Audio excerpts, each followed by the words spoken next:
Kia ora koutou, and thank you for joining us today. Welcome to our webinar, Getting Recall Ready, What Food Importers Need to Know. My name's Nikki, and I'm part of the Food Importer Advice team here at New Zealand Food Safety, and I'm joined today by Bailey from our Food Compliance team. Together, we'll walk you through why recall readiness matters, what a good recall plan looks like, and how you can test yours to make sure it works when you need it. So our focus today is on recall readiness, why it's important and how it fits into your responsibilities as a food importer. So we'll start with a quick refresher on your key responsibilities as a food importer so you can see where being recall ready fits into the bigger picture. If you'd like a more detailed overview of your responsibilities, you can watch our previous webinar recording, Food Importing 101, Understanding the Basics of Food Importing. Next, we'll dive into recalls themselves, what they are, why they happen, and what being prepared looks like. From there, we'll explore steps you can take to make sure your business is ready to respond quickly and effectively if a recall becomes necessary.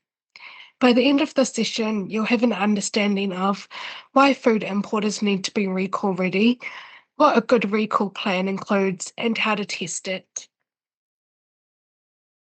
As a food importer, there are several key responsibilities under the Food Act to ensure that the food that you bring into New Zealand is safe and suitable. One of these is conducting a safety and suitability assessment before the food enters the market. This assessment is about ensuring that the food will be safe for consumption and suitable for sale. In addition to this, the Food Act outlines other responsibilities for importers, including arranging safe and suitable storage and transport. So make sure you have these organised. Record keeping for traceability to show that you've met your requirements. Keep records that show where all of your product has come from, including the supplier and manufacturer, and how to contact them. You also need to keep records of the batch information for your food and keep the records of your safety and suitability assessments. Records must allow you to identify, locate, and trace food. Traceability needs to go at least one step back to your supplier, cover any food under your business control, and go one step forward. So to be able to trace to any businesses you sold the food to.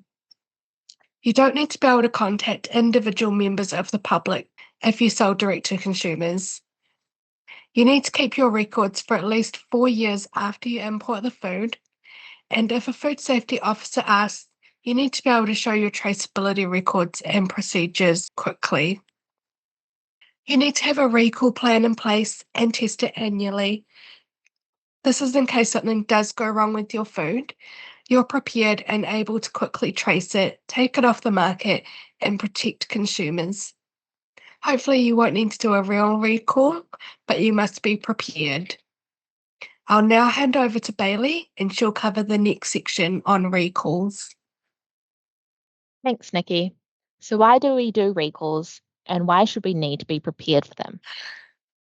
Many steps are taken to make sure food is safe and suitable throughout the supply chain. But even with good practices and systems in place, sometimes things can still go wrong. When something goes wrong, we must act quickly to investigate the issue and remove affected food from sale to protect public health. Having a good recall plan in place will help you achieve this.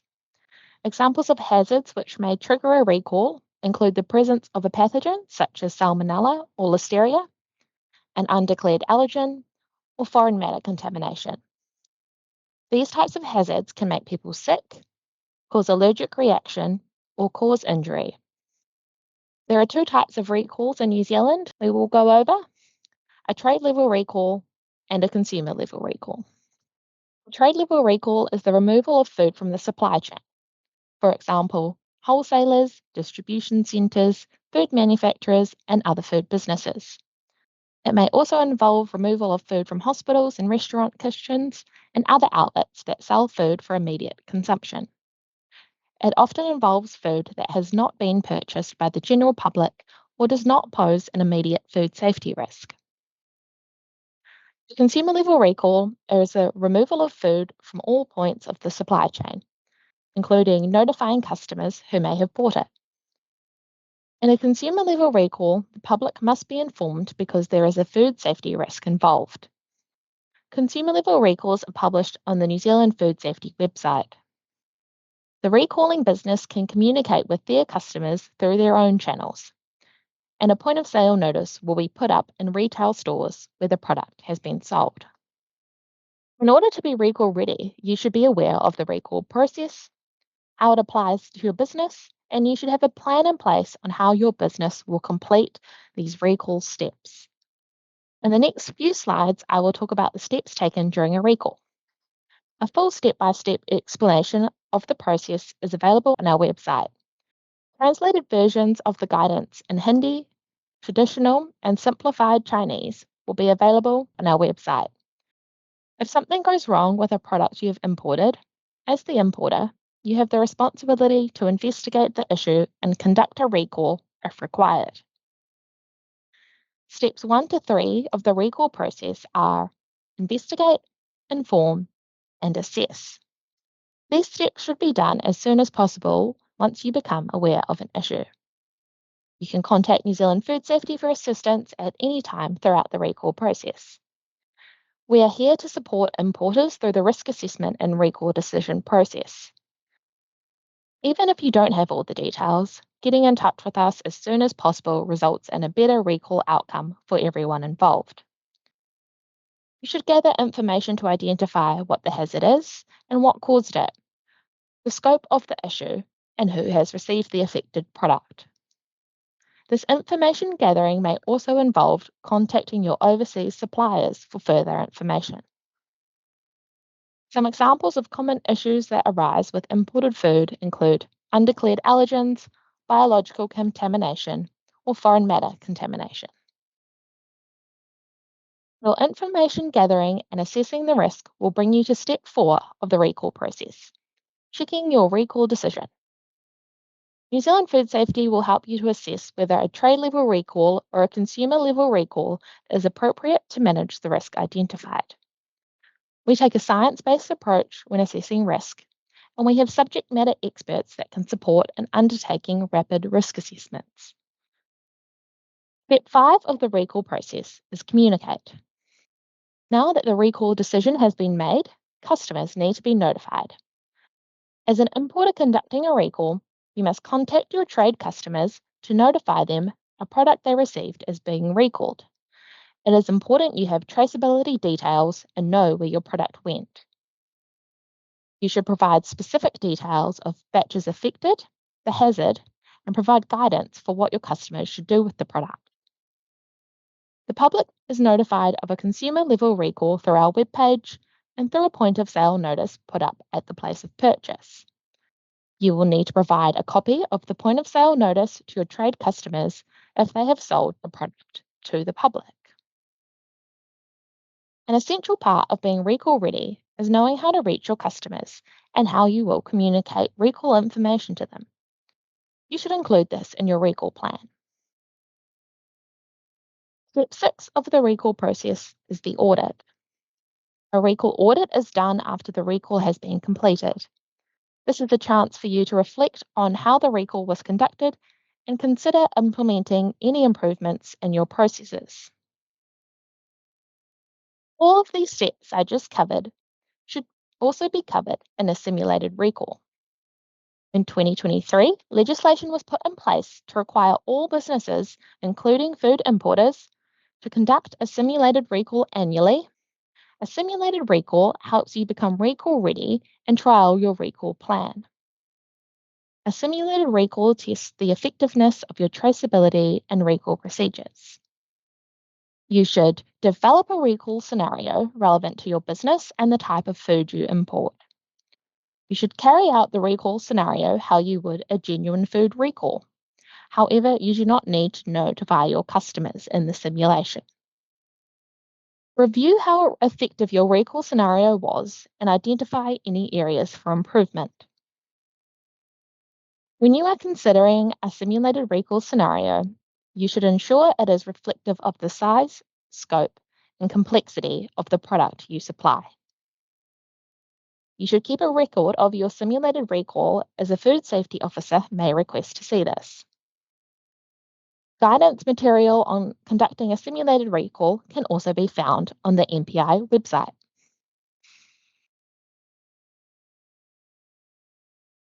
Food Recall Risk Assessment Form.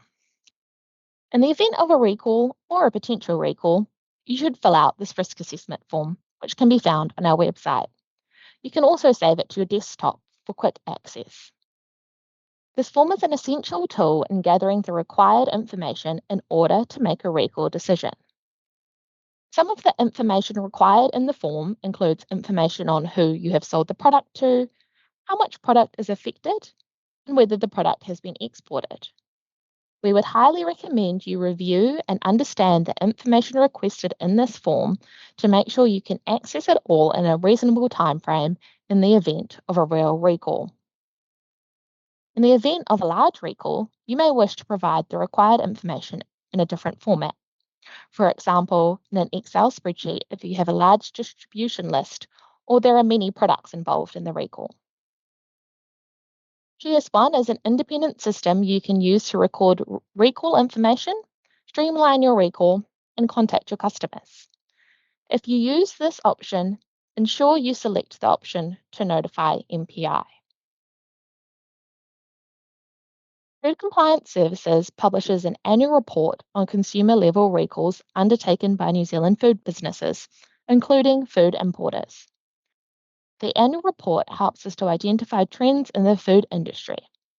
We use this information to help us find ways to prevent similar food safety incidents in the future. The annual report includes a summary of consumer level recalls for the calendar year and the food safety events that influence them, types of foods that were involved in the recalls, and what hazards caused them, and any details on if the recall food was made in New Zealand or imported from overseas. In 2024, there were 56 consumer level recalls of domestically produced food, and there were 32 consumer level recalls of imported food. Allergens were the leading cause for recalls, followed by biological hazards. Two of our largest recall events in 2024 were triggered by imported foods. The specifics of these events are detailed in the report. We encourage you to read the report to become aware of issues that may impact the foods you import. Our report outlining the consumer level recalls that have been conducted this year will be published in early 2026. Keep an eye out on our website for it. New Zealand Food Safety conduct overseas scanning of recalls and events occurring in other countries. This proactive monitoring allows us to understand if products that have been recalled overseas may need to be assessed for recall in New Zealand, and identify any food safety trends overseas that may impact the health of New Zealanders. As an importer, you may be contacted by Food Compliance if a food safety issue is identified with a product you have imported. We may request some additional information, such as details on the batches and quantities of food you have imported, where the food was distributed and if it has reached consumers, if you have any evidence that the food is safe and suitable, and you may also be asked to complete the risk assessment form, which assists in collecting the required information. This monitoring and communication should not be relied upon for New Zealand food safety to notify you of any issues. Importers should take action as soon as they become aware of any potential issues and consider proactive communication with overseas suppliers to understand the risk associated with the products you have imported. We highly recommend signing up to get recall alerts to stay aware of current issues. You can sign up for this on our website under MPI subscriptions. There is a link to this at the bottom of every MPI webpage. Don't forget to click the subscribe button once you've finished selecting your preferences, and you'll get an email from us to confirm your subscriptions. For any existing subscribers, you can make changes to your existing subscription by selecting Manage Your Subscriptions link in a previous email we've sent you. That's all from me. I'll hand back over to Nikki for some closing comments. We've just covered the key responsibilities, but what if you have questions, need help with the requirements, or need to manage a recall? If you need to conduct a recall, call our MPI 0800 number, which is on our website and is 0800 008 333, and ask to speak with food compliance. For urgent issues outside business hours, including weekends and public holidays, an on-call food safety officer is available through the same MPI 0800 number. Additionally, for more general questions, you can contact our food importer advice team.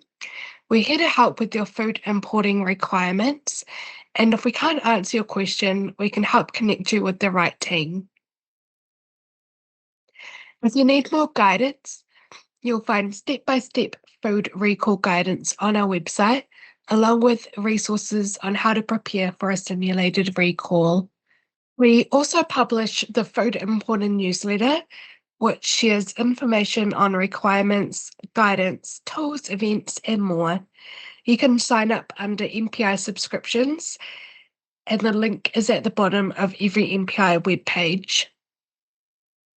This webinar is the second in our ongoing series exploring food importing requirements, so make sure that you're subscribed to our Food Importer newsletter to stay informed about future topics. That brings us to the end of today's webinar. We hope the session has helped you understand why recall readiness matters, what a recall plan should include, and how to test it. We appreciate your time today. Ngā mihi and enjoy the rest of your day.